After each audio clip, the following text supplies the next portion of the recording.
Hey folks, good evening from Dhaka, Bangladesh. Joy here with you. I'll be discussing a Mugler fragrance with you, and it's going to be a flanker from a very famous Amen line from the house of Thierry Mugler. It's called Pure Tonka. You can see, little brother of original Amen. So Amen, as you know, it's a very legendary fragrance, and till this date, like to that day, uh, until today, it's known as this one is known as one very daring fragrance. Love it or hate it. It's very difficult to understand this concept of this fragrance, but their flankers are made a little bit more interesting, twists here and there, but all of them have some sort of DNA of this present in all their fragrances. So the one we're going to be talking about today is Pure Tonka.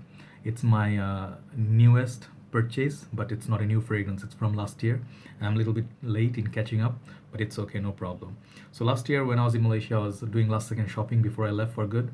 I was looking into this one as well, Umo, Salvatore Umo, this one, Valentino Umo Intense, Pure Tonka. They all came out in the same time, and I was not quite sure which ones to get because Malaysia fragrances are very expensive.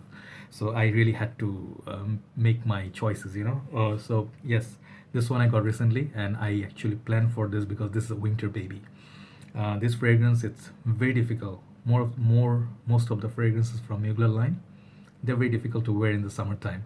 So I have few, I think 3 or 4 summer fragrances, but these are more of your winter. So let me show you the packaging. I'll show you the sprayer, how the bottle looks like, who is it for, smell, projection, stuff like that as that review goes on. This is the box. Typical of your Thierry Mugler box. If you must have seen, those who haven't seen, this is how it looks. 100 ml. I got the 100 ml bottle EDT, and side you have something written here. At the back you get a picture of the bottle, very pretty. All right, up there you get the sticker which was on this plastic wrapping. I posted it here. I think it's a newer Thierry Mugler thing, and then made in France, I guess. Yes. And the fragrance, one of the thing is they don't call them Thierry Mugler anymore. They changed the name to Mugler. If you haven't known, that's the story. The bottle here looks sort of something like the star, looks similar color to the box. All right, somewhat, like if you put it against the light. I like the color. It looks like the fragrance actually smells like how, if you can imagine the color of this star. All right, it has a little bit of caramelly, sweet, very sweet, pink feel to it. All right, and then it's a bit of glossiness to it compared to the original. This is more of a, see, it's not glossy. Side by side you can see the difference, and it's very much like a fingerprint magnet. It always remains dirty. The bottom is it's all, there's no sticker, it's all engraved in the bottle. So these are all signature bottles. The horrible thing is the sprayer, you really have to be lucky, and you really have to know where to press. Okay, here's the point. Sometimes it sprays like shit, sometimes sprays really well. All right, so it's always, even if the best day, god, okay, sometimes even the best spray day, it sprays like shit anyway. So sprayer, very poor, but bottle design is kind of okay.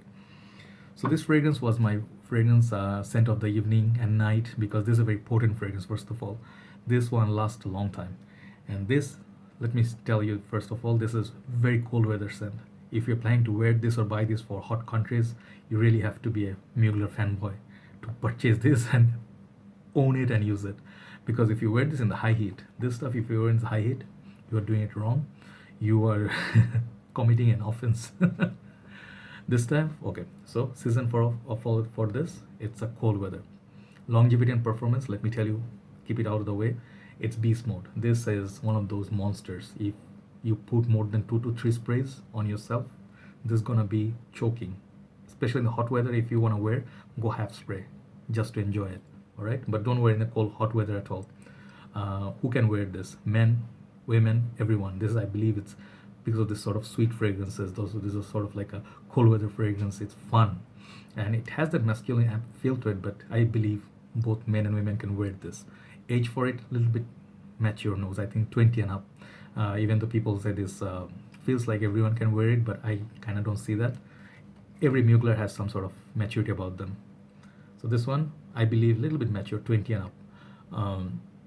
So this fragrance, what does it smell like? The price for this, I think it's pretty much a 46 pounds to 50 something pounds. It comes more or less $65 if you find it in States.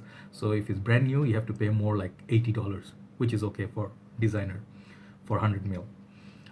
This one smells like I have it on the hand for some time. Let me spray it again.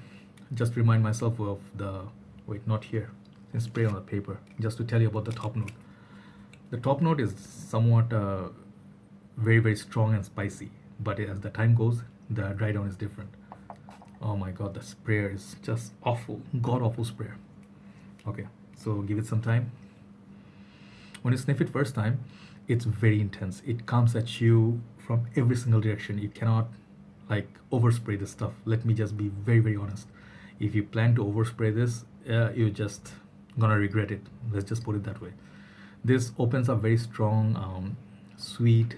It smells like a little bit spicy.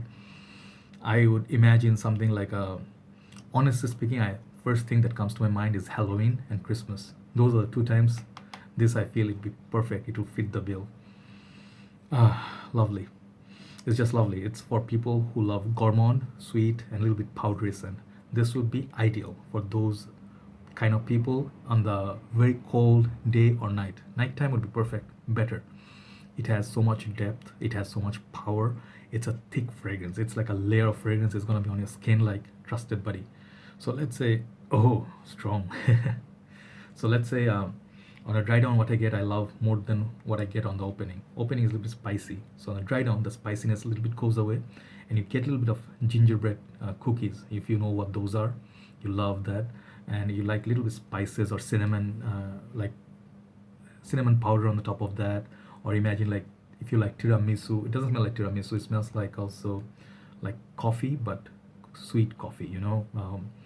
Latte, caramel latte, or let's say caramel macchiato, those kind of drinks, that sort of feel. If you love Starbucks, if you like those like cocoa, sweet chocolate, hot chocolate, and you like a spiced pumpkin latte, those sort of thing in the cold night, this is ideal thing. You just sniff it and you drink it, it will complement perfectly.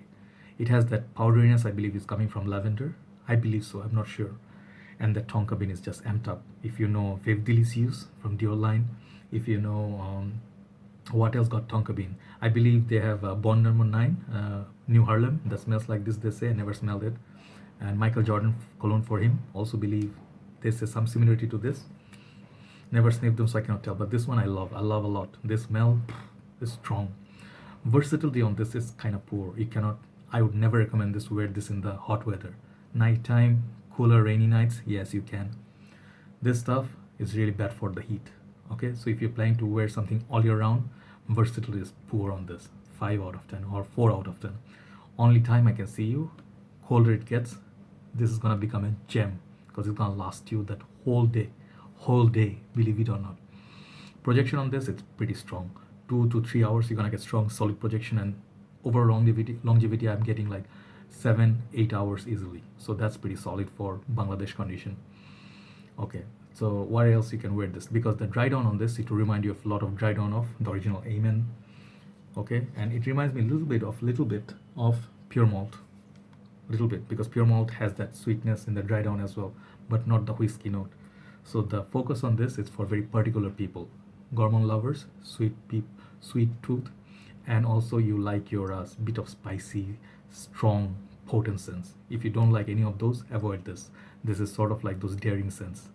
But those who love this kind of fragrances, it almost also gives you the feel of candy, Halloween candy, very sweet. It's as sweet as it gets. But very high class. It's very smooth. There's no alcohol blast to it. So overall, for the smell, scent, very highly rated. 9 out of 10. I love the smell of it. Performance also 9 out of 10. Versatility 4 because it's only cold weather. Should you buy it? Should you try it? I say try it. It's not for everyone, I believe, because you really have to love your coffee. You really have to love your those gingerbread cookies, Christmassy feel. You like to have spiciness. If you love all those, look into this. It gets a little bit powdery as well, but lasts a very long time. So overall remark from me for the winter, judging from the cold weather based scents, this is very high up there with the best scents. If you love Ultramal, I think it's par as with those, So I'll rate this 9 out of 10. Very beautiful fragrance. I could give it perfect 10 if I could wear it all year round. Okay, but definitely try this. It's not for everyone. It's a little bit daring. All right. So pure Tonka, That's my review for the Thierry Mugler house. Let me know how you like it. If you've ever tried it, and are you planning to wear this in the winter time? I'll talk to you soon. Good night from Dhaka, Bangladesh.